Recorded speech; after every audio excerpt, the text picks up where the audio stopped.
তোমরা এখানে কি করো? হ্যাঁ, এই যে রাস্তার মাঝখানে তোমরা যে এইগুলো করতেছো, কি করতেছো তোমরা এখন? এখানে কি হবে? এখানে কি হবে? পূজা হবে, কালী পূজা। এই জায়গায় কি প্রতি বছর হয় না কি আজকে? এটা প্রতি বছর, এটা বাৎসরিক। এটা বাৎসরিক প্রতি বছর। তো গাইস, এই মন্দিরটা এটা হলো আপনার পিরোজপুর জেলা নাজিরপুর থানার ভিতরে, শ্রীরামকাঠি ইউনিয়নের ভিতরে।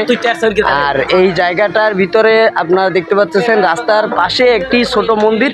আর এই মন্দিরের জায়গা না থাকার কারণে কি তোমরা এই রাস্তার অর্ধেক নিতেছো?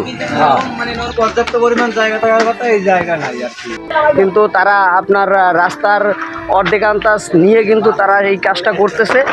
আর আপনার তারা কিন্তু প্রতি বছরই এগুলা করে, কারণ প্রতি বছর তাদের যে অনুষ্ঠানটা অর্ধেক পথ নিয়ে কিন্তু তারা এই অনুষ্ঠানটা পরিচালনা করে প্রতিটা বছরেই।